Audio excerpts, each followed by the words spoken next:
Tu as jeté 29 ans pour un homme qui ne t'aime pas. Maintenant, regarde-moi t'effacer de ma vie. Je m'appelle Benjamin Walsh, j'ai 58 ans. J'ai laissé cette note à ma femme infidèle dans notre maison vide, alors que j'étais déjà à 400 miles de là. Laissez-moi vous raconter comment Catherine a détruit notre mariage et comment j'ai fait en sorte qu'elle perde tout. C'était un mardi soir, je faisais la lessive. La veste de Catherine est tombée par terre et une carte clé d'hôtel en est sortie. Chambre 314, Grandview Inn. Elle m'avait dit qu'elle était partie voir son amie d'université Sarah ce week-end-là, qu'elle avait besoin de temps entre filles. Mais cette carte clé racontait une autre histoire. Son écharpe sentait un parfum coûteux, pas le mien, marié à Catherine depuis 29 ans. Je l'ai rencontrée en 1995 chez Barnes & Noble. Elle lisait des livres de philosophie. Moi, je regardais des livres de gestion. Elle était passionnée d'art et de rêve. Moi, de chiffres et d'argent. J'ai tout construit pour nous, une maison à 450 000 $ sur Maple Street. J'ai dépensé 25 000 $ pour transformer le garage en atelier d'art pour elle. 8 000 $ par an pour des voyages en Europe afin qu'elle puisse peindre dans des musées. J'ai mis mes projets d'entreprise d'ingénierie en attente pour qu'elle puisse poursuivre sa carrière artistique. Pendant 29 ans, je pensais que c'était ça, le mariage. Si vous aimez les histoires de femmes infidèles qui reçoivent ce qu'elles méritent, likez et abonnez-vous maintenant. Je poste de nouvelles histoires tous les jours et elles deviennent de plus en plus folles. Les signes ont commencé des mois avant que je trouve cette carte clé. Catherine a commencé à travailler tard 3 soirs par semaine. Elle cachait son téléphone quand j'entrais dans la pièce. Elle chuchotait avec notre fille, Sophie, derrière des portes fermées. Quand j'entrais dans la cuisine, elle s'arrêtait de parler. Sophie avait l'air coupable et disait quelque chose à propos d'aider sa mère avec des affaires de galerie. Je pensais qu'elle préparait peut-être quelque chose pour notre 30e anniversaire de mariage. J'avais raison, mais pas comme je l'imaginais. La carte clé a tout changé, mais je n'ai rien dit tout de suite. Mes mains tremblaient. J'avais l'impression qu'on m'écrasait la poitrine. Au lieu de ça, j'ai agi normalement. Je lui ai fait son café le lendemain matin à 6h30, comme toujours. Café colombien, 2 sucres, une touche de crème. Je lui ai dit qu'elle était jolie dans cette robe bleue. Elle l'était, bon sang. Elle m'a souri comme si de rien n'était. Elle m'a embrassé sur la joue et a dit « Je t'aime, chérie », comme si elle le pensait. C'est là qu'on sait qu'un homme est fini. Il devient silencieux, très silencieux, comme avant une tempête. J'ai appelé mon ami Derek, qui travaille au Grandview Inn. On se connaît depuis le lycée. On joue au poker tous les jeudis depuis 15 ans. « Salut Derek », j'ai dit, en gardant une voix normale. Question bizarre. Ma sœur pense qu'elle a oublié des boucles d'oreilles dans la chambre 314. Est-ce que Catherine Walsh était enregistrée là-bas le week-end dernier ? Long silence. Je l'entendais taper sur son clavier. Samedi soir à dimanche matin. 2 personnes enregistrées, 2 personnes sorties. Mon estomac s'est noué. 2 personnes, hommes et femmes, arrivées à 20h47 samedi. Parties à 11h23 dimanche. J'ai raccroché. Je suis resté assis là pendant 10 minutes, à fixer le vide. Je ne suis pas rentré à la maison ce soir-là. J'ai passé 4 heures dans ma Honda Civic sur le parking du Denny's sur la route 9. Moteur éteint, vitre baissée. Juste assis là, à penser à chaque baiser qui ne signifiait rien. À chaque « je t'aime » qui était un mensonge. À chaque fois qu'elle rentrait heureuse, disant qu'elle était inspirée par ses amis artistes. Et le pire, c'est que Sophie savait. Quand je l'ai appelée samedi soir vers 21h, elle a dit que maman était fatiguée de la réunion et avait besoin d'espace. J'ai entendu le mensonge dans sa voix. Elles savaient, toutes les deux. Elles m'ont menti pendant des mois. Quelque chose a changé en moi cette nuit-là. Pas de la colère, quelque chose de plus froid, comme regarder l'eau gelée. On voit ça arriver, mais on ne peut pas l'arrêter. Catherine ne se contentait pas de me tromper. Elle prévoyait de partir. Prendre la moitié de mon argent, la moitié de ma maison, la moitié de ma vie. Après 29 ans où j'ai travaillé 60 heures par semaine pour qu'elle puisse faire son art.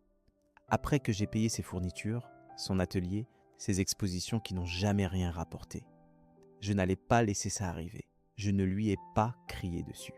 Je ne lui ai pas demandé d'explication. Je n'ai pas jeté d'objet ni fait de scène.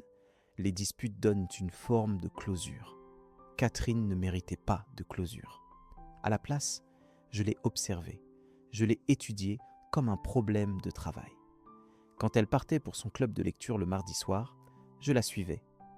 Je prenais des photos du parking, des voitures, des plaques d'immatriculation. J'ai commencé à tenir un carnet que je cachais dans ma boîte à outils. Heure, date. Ce qui changeait, ce qu'elle portait en partant et en revenant. Est-ce qu'elle se douchait tout de suite en rentrant ?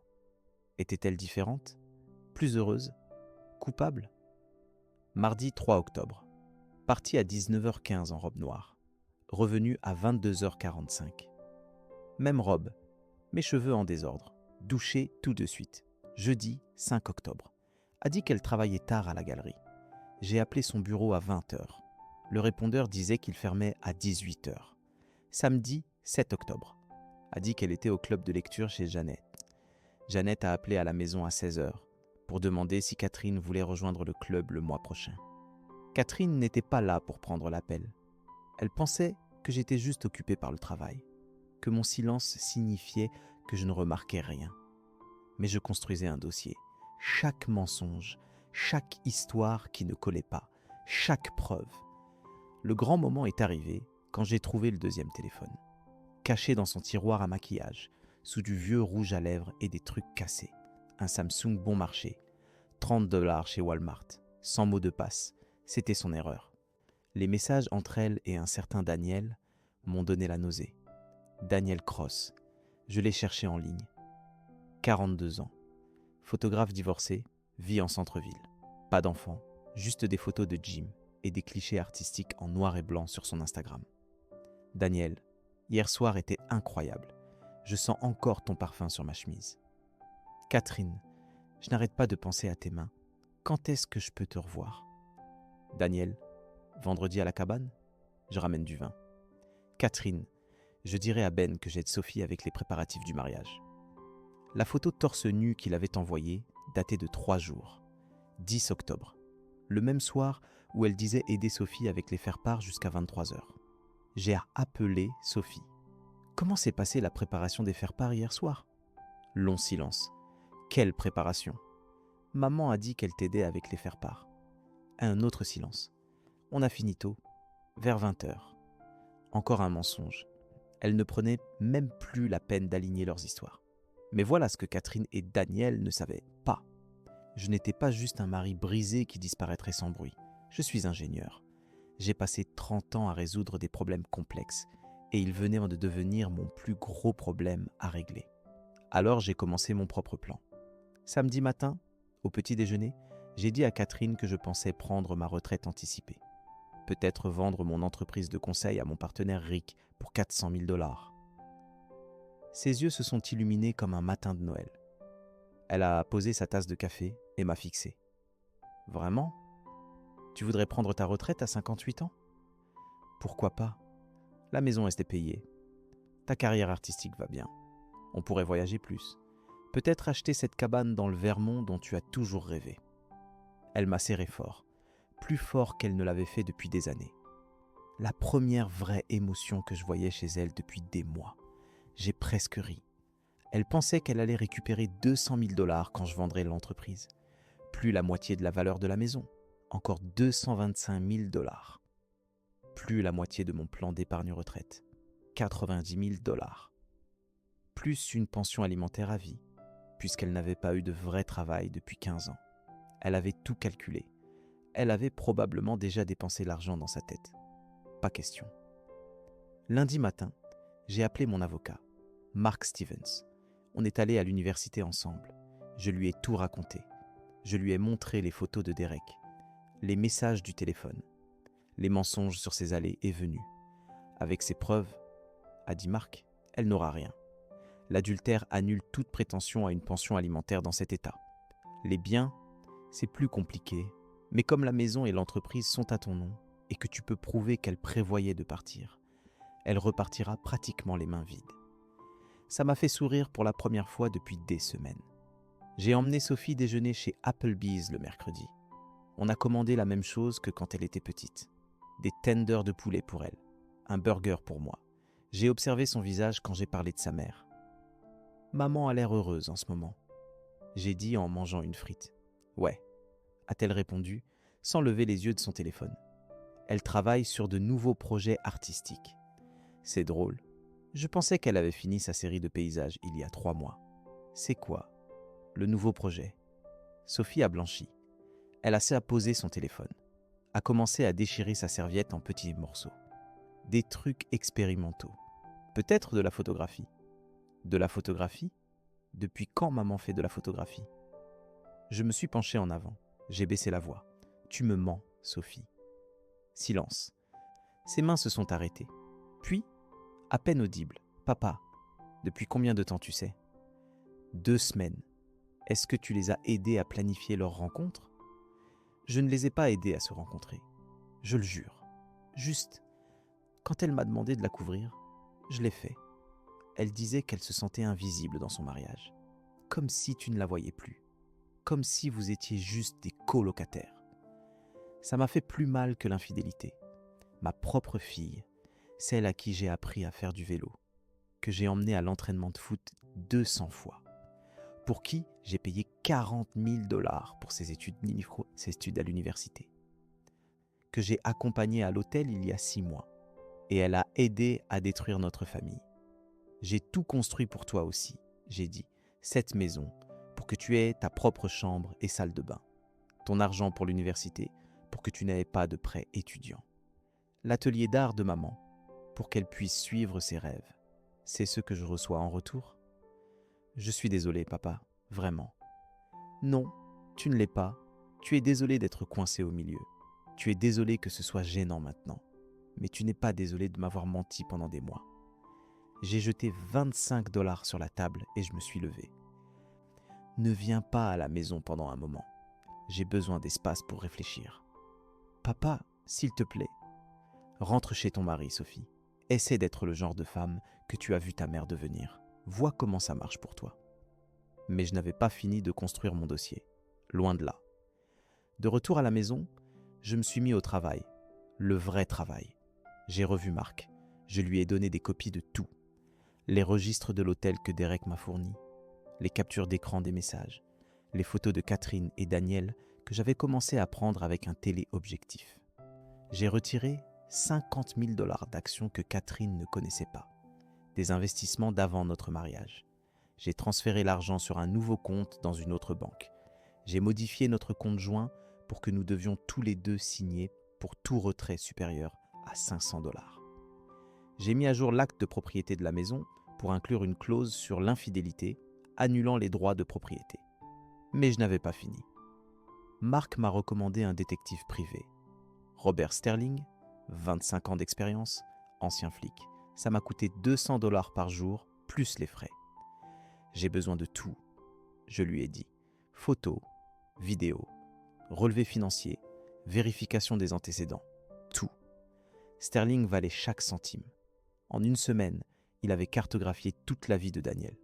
Divorcé il y a 2 ans, son ex-femme avait obtenu une ordonnance restrictive après qu'il l'avait menacée. 15 000 $ de retard sur ses impôts, 8 000 $ de dettes de carte de crédit, un historique avec des femmes mariées, au moins 3 autres au cours des 18 derniers mois. Toutes se sont mal terminées. Il n'aimait pas Catherine. Elle était juste pratique, une femme au foyer solitaire avec de l'argent et une faible estime de soi. Jeudi, Sterling m'a tendu une enveloppe Kraft. « Ça ne va pas te plaire ?» a-t-il dit. Des photos de Catherine et Daniel à Sunset Point, le belvédère pittoresque à 20 minutes de la ville. Sa voiture garée à côté de sa BMW. Il s'embrassait contre un arbre, ses mains dans ses cheveux, ses mains sous son pull.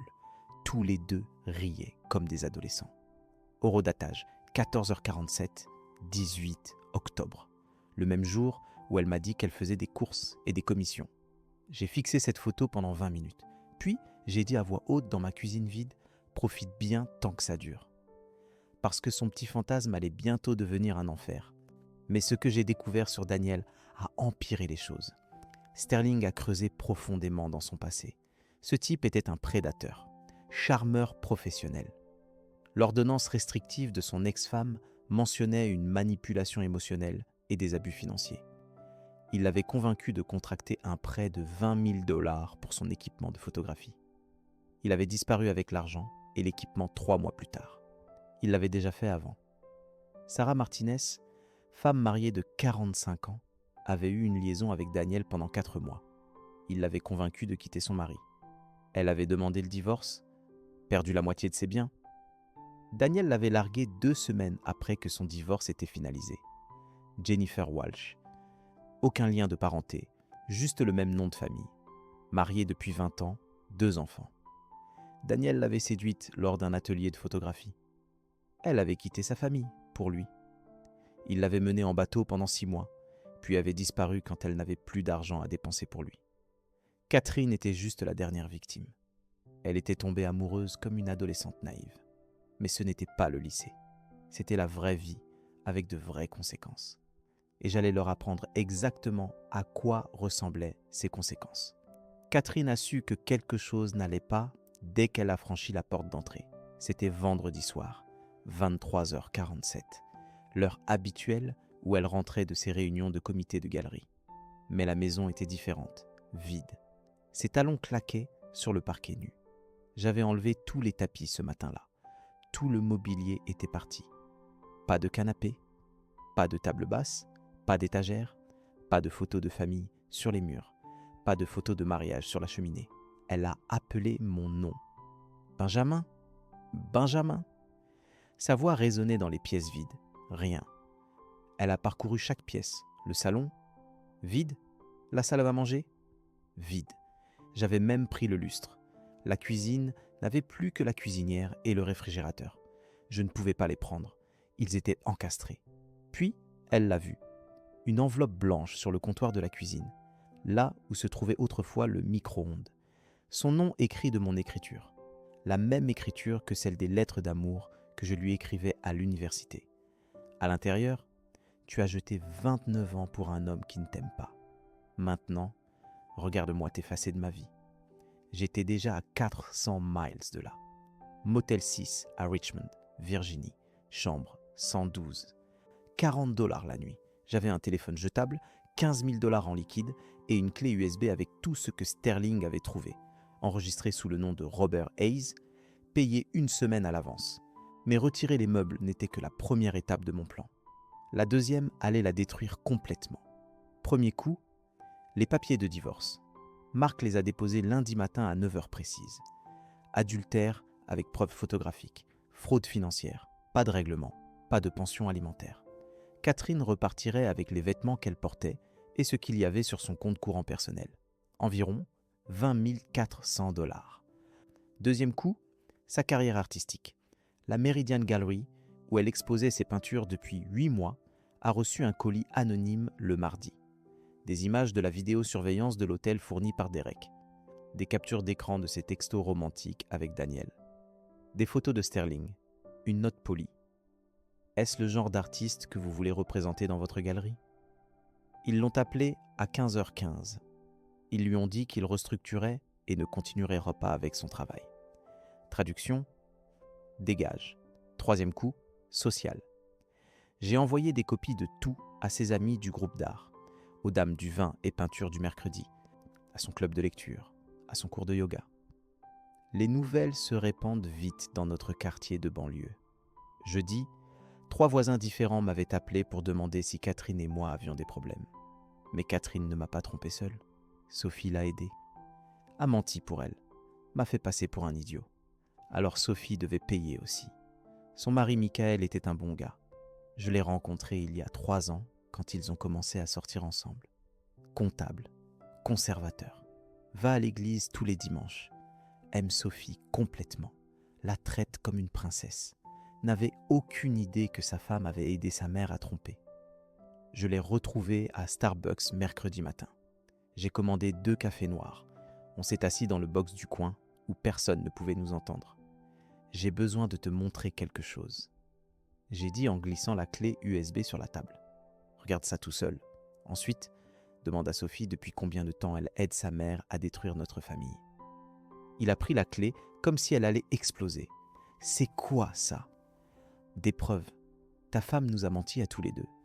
Je l'ai laissé là. Je n'ai pas attendu les questions. Ce n'était pas une question de se faire des amis, c'était une question de vérité, de conséquences. 3 jours plus tard, Catherine m'a retrouvé. Elle est apparue au motel comme un fantôme. Je ne sais pas comment elle m'a trouvé, probablement en engageant son propre détective.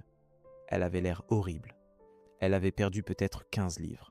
Cheveux non lavés, pas de maquillage. Portant les mêmes jeans et le même pull qu'elle avait 3 jours plus tôt. « Benjamin, s'il te plaît. » Elle a supplié à travers la porte. « Il faut qu'on parle. » J'ai ouvert la porte, mais je ne l'ai pas laissé entrer. « Tu veux parler maintenant ? Maintenant que ta vie s'effondre ?» C'était une erreur. C'était 6 mois, avec notre fille, qui te couvrait. Pendant que je travaillais 60 heures par semaine pour payer tes fournitures d'art et le loyer de ton atelier. Elle a commencé à pleurer. De vraies larmes cette fois. Pas les fausses qu'elle utilisait quand elle voulait quelque chose. Je ne voulais pas te faire de mal. Je me sentais juste si seul, si invisible, comme si nous étions des étrangers, vivant dans la même maison. Alors tu aurais dû me parler ? Pas sauter dans le lit d'un photographe qui arnaque des femmes mariées depuis des années. Son visage a blanchi. Qu'est-ce que tu veux dire ? Je sais pour Sarah Martinez, Jennifer Walsh, les autres femmes qui l'a arnaquée. Tu n'es pas spéciale, Catherine, tu es juste pratique. Elle a tendu la main vers moi. J'ai reculé. Tu l'as choisi, j'ai dit. Maintenant, va construire une vie avec un homme qui prévoit déjà de te larguer pour la prochaine femme au foyer solitaire avec de l'argent. Je suis rentré et j'ai verrouillé la porte. Je l'ai laissé pleurer dans le parking. Mais ce qui me touche vraiment à propos de la justice, ce n'est pas seulement ce qui arrive aux coupables, c'est de les voir réaliser qu'ils ont tout causé eux-mêmes. Daniel pensait qu'il était intouchable, beau gosse, conduisait une BMW à 45 000 $. Beau parleur. Il a probablement dit à Catherine qu'il était un artiste à succès qui gagnait bien sa vie. La réalité était différente. Il vivait dans un appartement à 2 200 $ par mois, en retard de 3 mois sur le loyer, en retard de 2 mois sur les paiements de sa voiture. Il gagnait de l'argent en séduisant des femmes mariées et en les faisant payer pour des choses. Dîner, hôtel, voyage, équipement pour son entreprise de photographie qui existait à peine. Catherine avait payé pour toute leur liaison sans le savoir.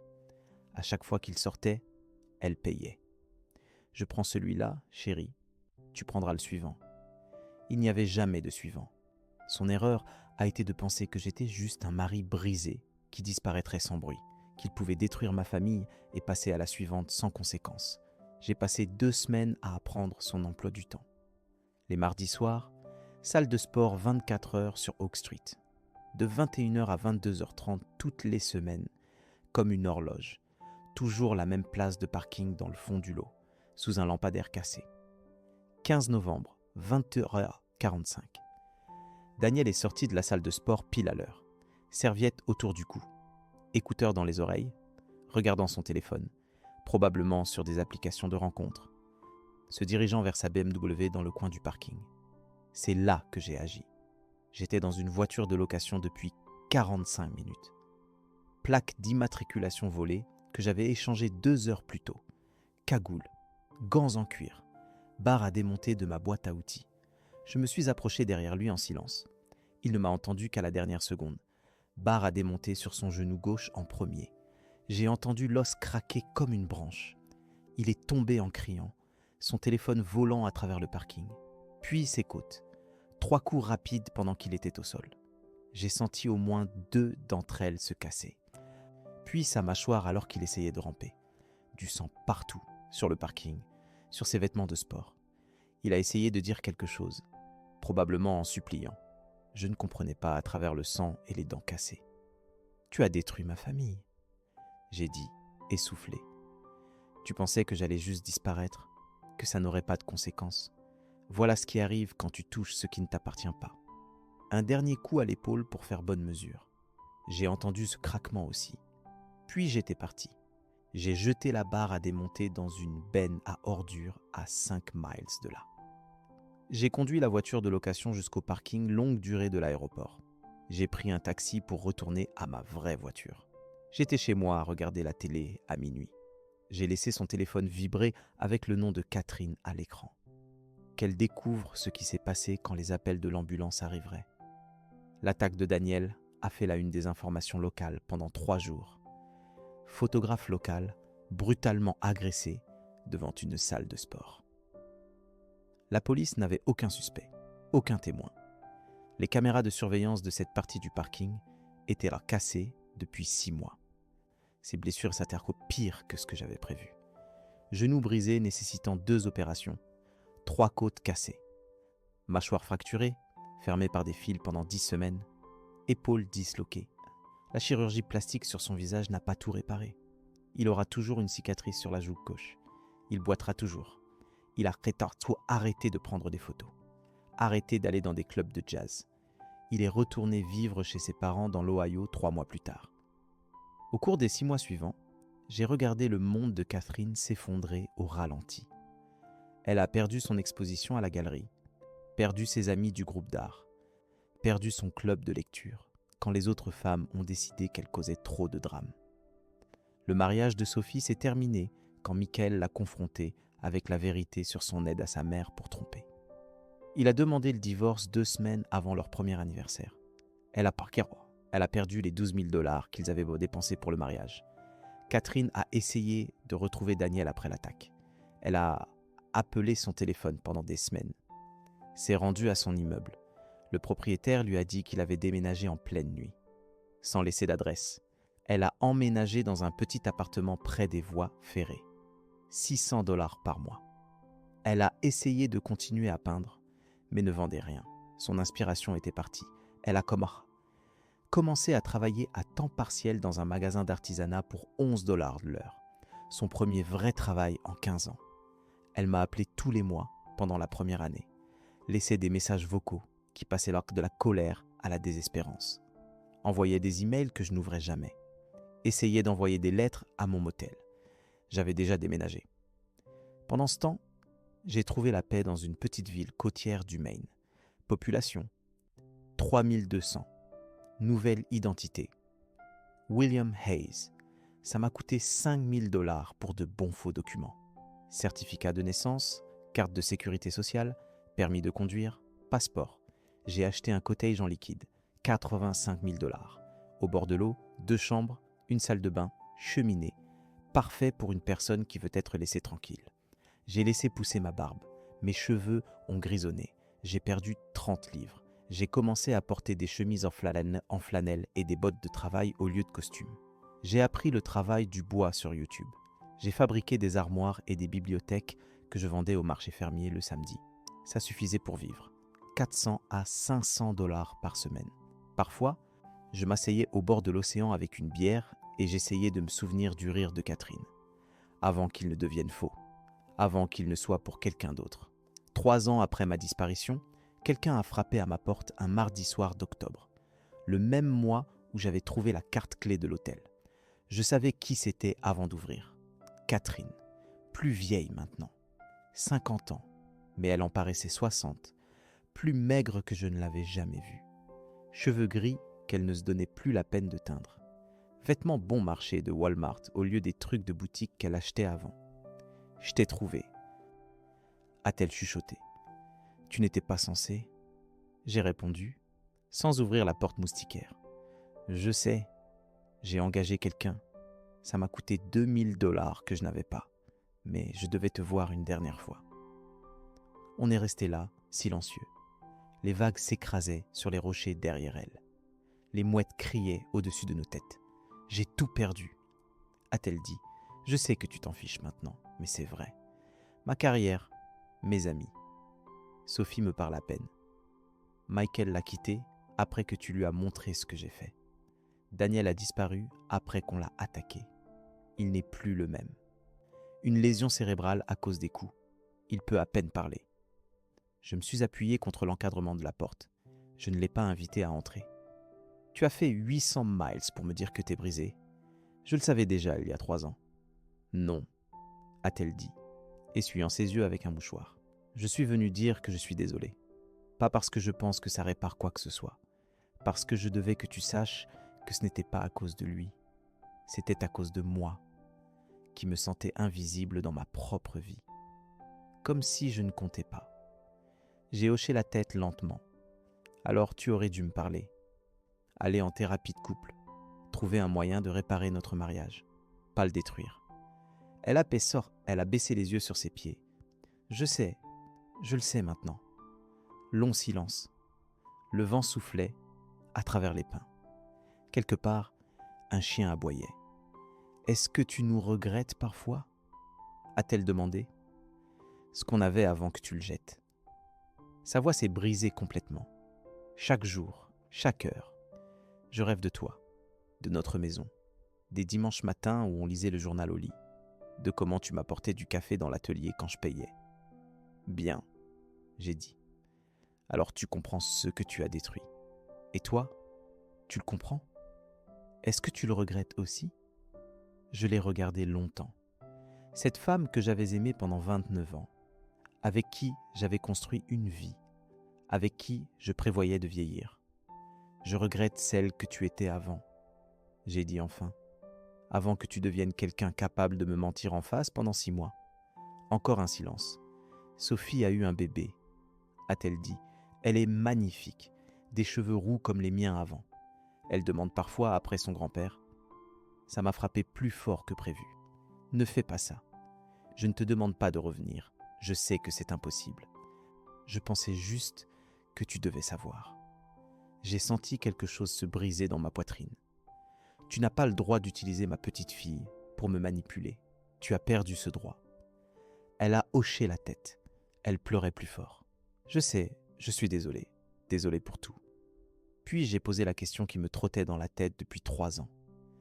Est-ce que ça en valait la peine ? Est-ce que 6 mois avec lui valaient la peine de détruire 29 ans avec moi ? Elle m'a regardé avec des yeux rouges et gonflés. Mon Dieu, non. C'était la plus grosse erreur de ma vie. Je le savais après le 1er mois. Mais j'étais trop impliqué. Trop de mensonges. Je ne savais pas comment arrêter. Tu aurais pu arrêter à tout moment. Tu aurais pu me dire la vérité. J'avais peur. Peur que tu me quittes. Alors à la place, tu t'es assuré que je te quitterais. Elle a hoché la tête, sanglotant maintenant. Je suis si stupide, tellement stupide. Je n'avais jamais entendu Catherine jurer avant, en 29 ans de mariage. Oui, j'ai dit, tu l'es. Je suis rentré à l'intérieur et j'ai commencé à fermer la porte. Benjamin, attends, j'ai arrêté. Est-ce que, un jour, pourrais-tu me pardonner ? Je l'ai regardée une dernière fois. Cette étrangère qui portait le visage de ma femme. Non, j'ai dit. Certaines choses ne peuvent pas être pardonnées. Certaines choses ne peuvent pas être réparées. Puis j'ai fermé la porte et je l'ai verrouillée. Je l'ai regardée à travers la fenêtre alors qu'elle restait sur mon porche pendant 10 minutes de plus. Puis, elle s'est montée dans sa voiture. Une Honda de 15 ans avec de la rouille sur les panneaux de porte. Elle est partie lentement, comme si elle espérait que je change d'avis et que je cours après elle. Je ne l'ai pas fait. C'était il y a 2 ans. Les appels ont cessé après ça. Les emails ont cessé. Plus aucune tentative pour me retrouver. Mais Sophie m'a envoyé une dernière chose. Une photo par la poste, sans adresse de retour. Une petite fille avec des boucles cuivrées, assise sur une balançoire en pneus.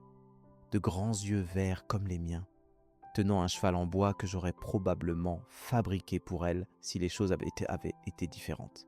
Au dos, quelqu'un avait écrit « Emma, 4 ans » de l'écriture de Sophie.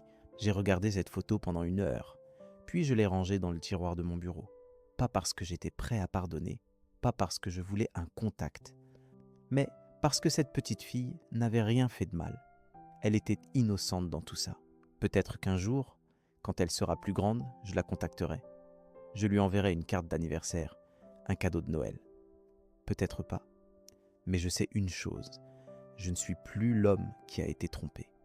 Je ne suis plus l'homme qui a passé 29 ans à construire quelque chose pour le voir détruit. Je suis l'homme qui a survécu, qui a obtenu sa revanche, qui a trouvé la paix dans le silence. Et certaines nuits, quand les vagues sont fortes et que les étoiles brillent au-dessus de la côte du Maine, je m'assois sur mon porche avec une bière et je pense à comment les choses auraient pu être différentes. Si elle m'avait parlé au lieu de coucher avec un photographe, si elle était allée en thérapie au lieu de mentir pendant 6 mois, si elle s'était souvenue que les actions ont des conséquences.